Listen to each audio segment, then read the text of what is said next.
It's Mon Mothma's HoloNet, and we're just posting on it. Welcome back to Mothmanet News and our 50-day countdown to the Mask of Fear by Alexander Freed. Today's day 35, and once again, I'm so surprised that I have not thrown in a towel.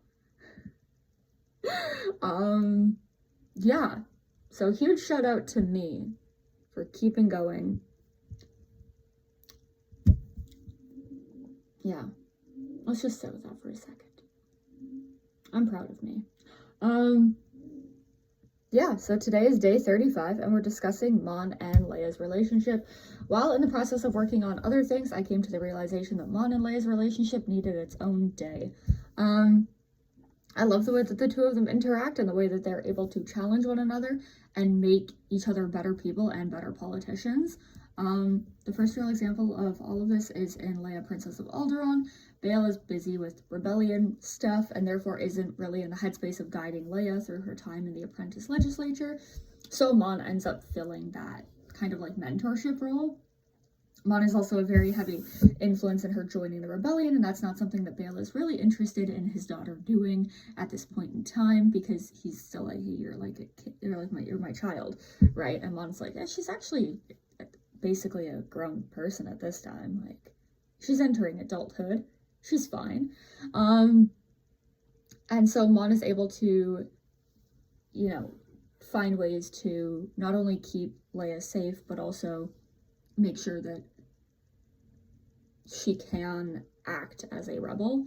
And that is, I think, really important, because it is dangerous what she wants to do, and everyone around her can see that. But I feel like Mon's the only one that realizes, like, if we try to stop her, she's still gonna do it. She's just not gonna do it safely or with any guidance, and that's more dangerous. So Mon is also able to teach Leia the intricacies of functioning within the Imperial government, informing her of how to respond to the injustices that she sees that are out of her hands, out of her control. While it would be nice for good people to be able to stop every single atrocity, sometimes the ability is not present. Whether they've had that taken from them or there is like literally nothing that they can do to alleviate suffering. There are instances of things, even in our real world, that no amount of good in the world could prevent. So, yeah. Again, like, a good person cannot stop a disaster from being devastating. And when that disaster is like man-made, it's even worse, because you as a good person are pushing back against the bad, and the bad sometimes does have far more power behind it, and they are able to kill you without anybody really caring, being like, oh well, maybe if that person just listened, maybe if that person was perfect, and they were nicer about how they did it. Again, that rhetoric is typically used for women and other minorities, and we all know that the Senate does not very much care for Mon. They do not very much care for the alien and non-human colleagues that they have. They do not care about the suffering of non-humans. They barely care about the suffering of humans. Basically, they deem anybody that is not blindly loyal to the Empire as less than. And does that keep them safe? Probably, but these people are very wealthy and they benefit from that. So, hey, rich people suck. Yeah, so in these moments where they are up against this seemingly insurmountable evil, basically all they can do at some points is just bear witness and document it, so the truth of these things can be told further down the line, because these real histories will otherwise be erased by propaganda machines, by fake news, by the people who don't want people questioning their authority at any level. And a big moment of this is with Christophsis, and essentially there is a massacre on Christophsis, and Leia has to be like, oh my god, like the only thing I can do is know that this happened and carry that with me and know that, like, A, it's not my fault. There was nothing I could have done. B, even if I had tried, I am no good to anybody dead. Right? So it's very much a sticky situation in that there is no right way to operate within a fascist regime. If you try to help people and you end up getting killed or jailed for that, you can't really continue to help people. So, you know, and also I hate to say it, a lot of people don't know how to, and I mean, it's so against human nature to not, like, because we don't know how to handle this, because there is nothing built within us that teaches us how to respond to something like that. And so we have to come up with these ways on our own to keep ourselves and our communities safe. And yeah, Leia and Mon, both very privileged. They come from core worlds. And we know by the time of A New Hope that core world privilege does not exist anymore. The Empire will fully destroy your planet for the opinions of a handful of people. Alderaan was destroyed, ultimately, for the opinions of the people in charge. The Empire would have destroyed Chandrila for Mon's opinions. That's how this evil persists. It's meant to cause such fear that any population will handle anyone speaking out in order to protect the masses. And yeah, so if you're just some random person on some outer rim world, and you're like, actually the Empire sucks, the goal of that is that the people in your community, your neighbors, your friends, your coworkers will kill you in order to protect their planet, so that you fear your neighbors, you fear your coworkers, you fear everybody around you, right? It's to isolate you. And Mon and Leia having each other to be able to talk to, Leia being able to talk to Mon about how these things upset her, that is the opposite of isolation. That is building and finding community and learning that there is something you can do about it, but it's not immediate, because war is not something to be taken lightly, and death is not something to be taken lightly. And if we just mindlessly kill people who start these wars, it's not going to end well.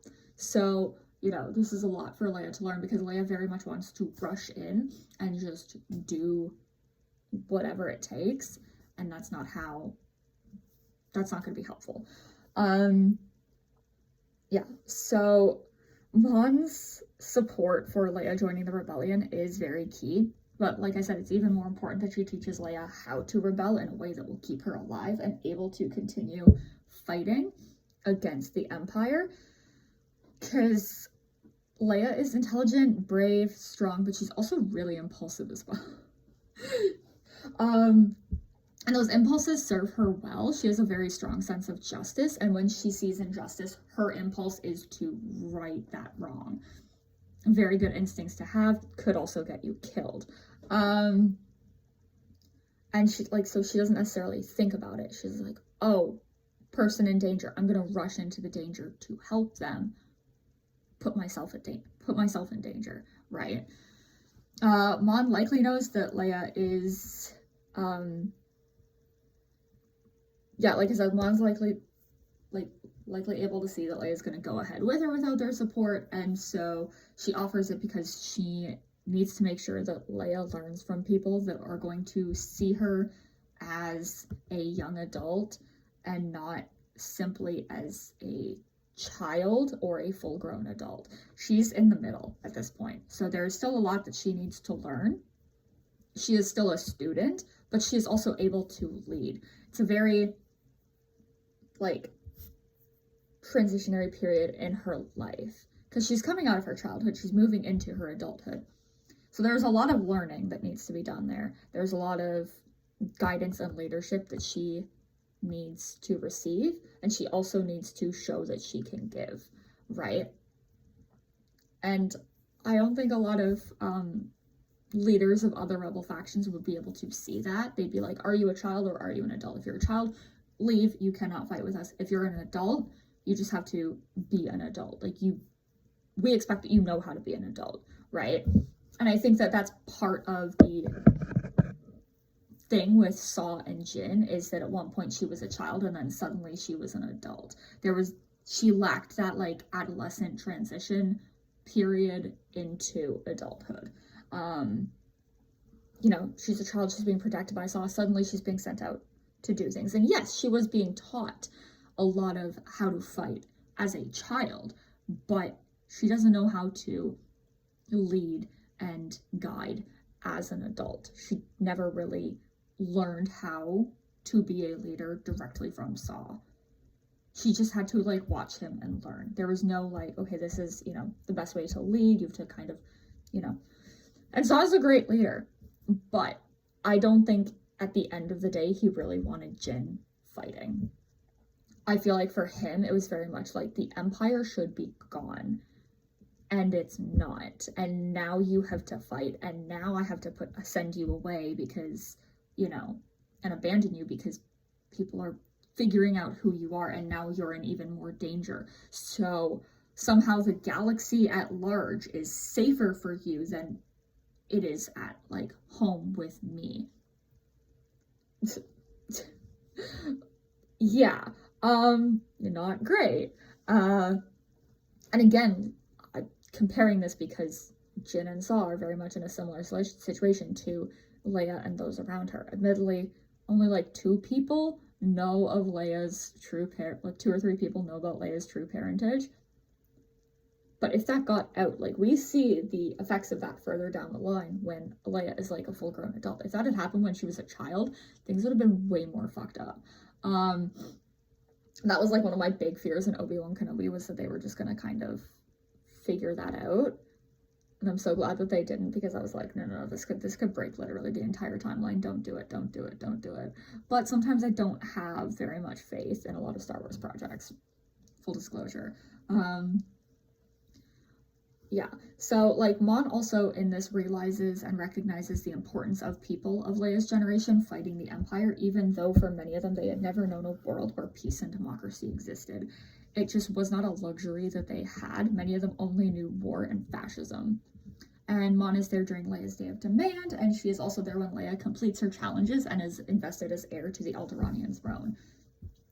I said previously that, like, you know, her different challenges could correspond to essentially, like, her 3 mentors in Leia Princess of Alderaan, being Bail, Brea, and Mon, but I posted that video on TikTok a while ago, and basically, like, each of them is an homage to one of them. Yeah. I'm not going to completely reiterate all of that here, but it is on my personal TikTok account, and I probably should be able to repost it to my Mothma Updates one. Following the destruction of Alderaan, Mon becomes more protective of Leia. She gives Leia more responsibility in the rebellion as well, but she also has her hands full with, you know, keeping her safe. Leia is not a meek person. She's always been very hard-headed, strong-willed, and that's something that Mon really loves about her. She certainly sees Leia as her responsibility to take care of in the wake of Bail and Brea's deaths, but I don't think that Leia sees it as Mon's responsibility. In Leia's mind, she is grown up enough. Mon is like, you are still very young. And I think coming from somebody like Mon, who was basically forced to grow up because she was married at such a young age, she was a full senator at the age of 16, she wants to try and preserve Leia's youth as much as possible and be like, hey, there is more to life than what we are doing right here. And again, like from Mon's perspective, Leia's not that much older than Lita, and we don't know where Lita is at this point, if she's safe or if she's not. I think for Mon, it's a matter of, if I can't protect my daughter, I can protect Bale and Brea's, which is quite interesting. I think that Mon's maternal instincts are much clearer with Leia than they are with Lita, and I think that has to do with she knows how to connect with Leia in a way that she can't do with her own daughter. Leia is also not the only character we see on the receiving end of Mon's maternal instincts, as I would definitely put Thane Kyrell from Lost Stars in that category as well, because she certainly cares about the rebels under her command, especially like the young ones who she's like, you guys are so young, you're dying, and all of it for the hope of a world that you've never known, and you may never know if you die in this fight. Like, I think she admires them, but I don't think that she's very much in the habit of just taking care of them when they drink so much that they get sick. That I think is one of my favorite scenes with Mon, where she's just taking care of Thane in Lost Stars, because it's just like, she's such a good mom. In the young adult or middle grade, I can't remember. It's the book Moving Target. Leia wants to go on an incredibly dangerous mission that could get her killed, basically to distract the Empire so that everyone else can start planning for Endor. And Mon really does not want to risk Leia. Now, yes, Leia is incredibly important to the Alliance and to the New Republic that they hope to build after they win, but there is so much more to it than that. Leia is important to Mon. She is all that Mon has left of Bale and Brea, two of her fiercest allies, and even though she might not even know it, Leia is also all that she has left of Padme.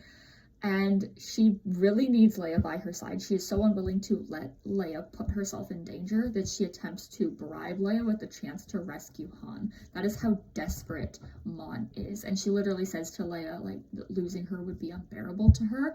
And she's like, well, it's to be unbearable to, like, everybody but me. Yeah, it would be really unbearable to me. And I think that that's really sweet, because it's like, you know, she's her friend, but she's also like, hey, you are my protege. If anything were to happen to Mon, Mon's contingency plan is essentially Leia. And so the thought of losing Leia, she can't fathom. In The Princess and the Scoundrel, Mon is immediately supportive of Leia and her decision to marry Han, partially because she was able to, I think that it was partially because she was able to make that choice, and because for once it means that Leia's doing something for herself. And I think that that's just something that Mon has wanted for a very long time, as she's watched Leia give her life to duty every single day since even before her Day of Demand. And even as a child, she still had like royal duties to attend to, as we saw in Obi-Wan Kenobi. So it's like, yeah, she had a good childhood, but she also grew up different from other children and doesn't know how to prioritize herself. And you know, Mon gives her her approval, even though Leia's like, I don't really need it, but I like that I have it. And I think that it matters more that she wants Mon's approval than maybe like needing Mon's approval. And Mon is so invested that she is planning this wedding, and she sends them on their honeymoon, even though she needs to literally be like, okay, yes, fine, Leia, you can do some work on your honeymoon, but please go on a honeymoon. She just needed Leia to be able to take a break and realize that she can have a life outside of duty, which is incredibly important when you start, you know, when you get married and you start building a family, as her and Han ultimately do. And yeah, like, the war is not completely over, but if people can see that Leia is able to celebrate her wedding, they will be like, okay, so we are going to be transitioning out of this period of civil war that we have been in. And of course, a lot of people on the cruise just land notes that like they probably would have been celebrating either way, but it is incredibly important for the New Republic and their own propaganda that people can see Leia celebrating and moving forward past the Empire. And yeah, Leia also thinks in this book that Mon thinks of her as something like a daughter or niece, which is highly accurate from every angle of my assessment. And I guess it makes sense that Mon would see her in this way because of the way that she has known Leia her entire life. And she's been like close to Leia's family. She helped educate her when she was growing up, and even still mentors and cares for her now. And even like outside of that like friendship, they have that like pseudo familial relationship as well, which is, I think, very helpful. Because in the absence of the rest of their families, they kind of become each other's family. Yeah, people don't talk about Mon Mothma and the found family trope enough, but I want them to. But anyways, the Aftermath trilogy for me is the point that makes sense for them to not really be seeing eye to eye. Again, they're still in the transitionary period from wartime to peacetime. And so it's kind of like a whole new learning opportunity for Leia because she's never lived in a democracy before. And, you know, adolescence and those transitionary times in a person's life can be when they tug at their like parental figures, the people who are guiding them, to kind of test those limits in a way that is semi-safe, right? And again, like they're not seeing eye to eye for all the things that Mon has taught her. Leia still lacks the experience to know how to work within a functioning democracy. In the Empire, while Leia served as senator, the Senate functionally did not exist. It had no power, and she had little to no power. And when you add Palpatine, like the few times the Palpatine would let them do something that would be a trick, that also doesn't help. In the rebellion, when she was a leader in Alliance High Command, she had a level of power, but they were also still an insurgency group that sometimes had to act first and then be like afterwards be like, oh yeah, like this is what I did. If I fucked up, sorry, you know.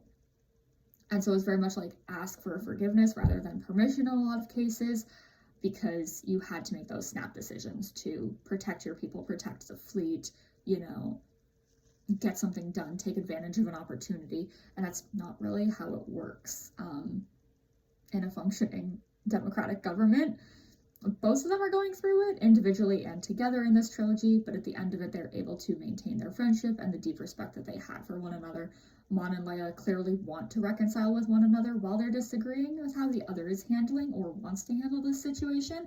Because Mon's like, hey, we have to do it this way. And Leia's like, I don't get why we can't just do this the way that we would have done 2 years ago. And Mon's like, yeah, two years ago, we weren't, you know, trying to form a government. And so, like, I'm not saying that Leia is so bullheaded enough or impulsive enough to be like, okay, well, maybe the Empire was right and you just have, like, one person in charge. But, like, she definitely does have to confront that thought. She's like, oh, this could be so much easier. And she's like, wait a minute, actually, that's exactly how Palpatine thought. So she's able to see, you know, I think in herself and shoot down those things before she actually begins to believe them. And the worst part is that technically both of them are correct. Leia's right in that they should not sacrifice the ideals that brought them to victory, but Mon is right when she says that they have to follow the rules and work within the boundaries of what the Senate will allow them to. Because what's the point in being like, actually, we're a democracy again, and turning around and being like, actually, senators, we have decided that your decision in this matter does not account for shit. We're just going to do what we want to do, what we think is right.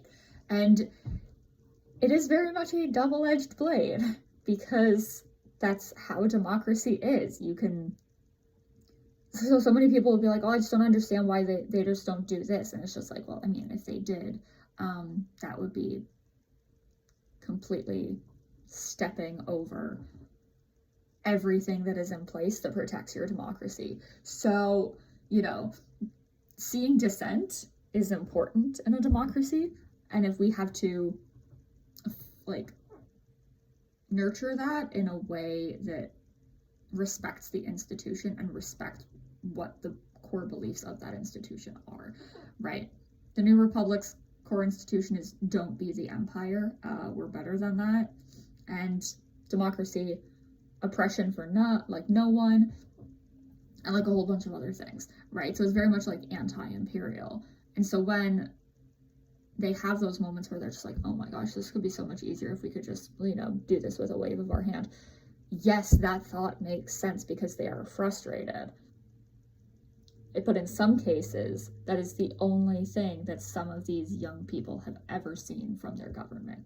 And so building up trust in your government when they're like, hey, actually, we're good, can be very difficult for a lot of people, especially when they've never been able to trust in their government. So, and it's not a very good way to build trust when you're like, hey, this is a democracy, but actually I am completely in charge and I rule with an iron fist. Because they're like, okay, you said that you were different, but this feels exactly the same. And as I think in the beginning, the Senate was not ineffective and Mon was still able to get stuff done. She was still able to get them to send the fleet to Jakku. They didn't really have much of a choice with Kashyyyk because Leia just went ahead and did that. And it was a victory, but Mon was like, because the way that you did it, even though you won, and I'm glad that you won, I can't vocally support it, but I can't vocally go against it either. So I think, as I've mentioned before, it is important that while they were disagreeing, they still respected one another and they held on to the knowledge that they were friends, which is very important to do. They were not disagreeing with really the other person. They were disagreeing with the methods and ideas that the other person was operating with. Of course, over time, Leia learns how to work within a functioning democracy. And I think that her initial challenges in the Aftermath trilogy made her a better politician who was more able to find the balance of following the rules and doing the right thing. And, that's a really great thing to learn because she was able to then push those boundaries and still be like, well, I'm still following the rules and I'm still, because I'm doing the right thing and I'm still following the rules, but it's more of like a loophole in the rules. Of course, when she ultimately realizes that the Senate is going to not be helpful against the First Order, like her mentor, she leads and forms the resistance against fascism.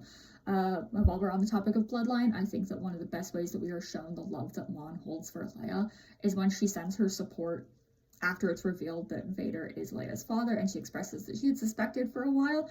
It's incredibly important that Mon didn't use this suspected knowledge against Leia for her own gain, and that she didn't allow this suspected knowledge to cause her to be suspicious and untrusting of Leia, as so many people did when they found this information out. Mon is a true friend and ally to Leia, and Leia was a true friend to Mon in return. Because Mon is battling some unknown illness, and she's still hearing this news, and she's like, I need to make sure that my friend knows that I am still on her side from over here. Because there's nothing I can do right now. So, I just think that was, one of my favorite moments in Bloodline is when we're finding out technically who Leia's true friends are, and it's pretty bleak. Tomorrow is day 36, and forgive me a little if I get a bit tense discussing this topic tomorrow, because we'll be talking about Mon Mothma and sacrifice, because I really don't like the way that so many of her sacrifices are overlooked and people act as if they don't count. So see you then.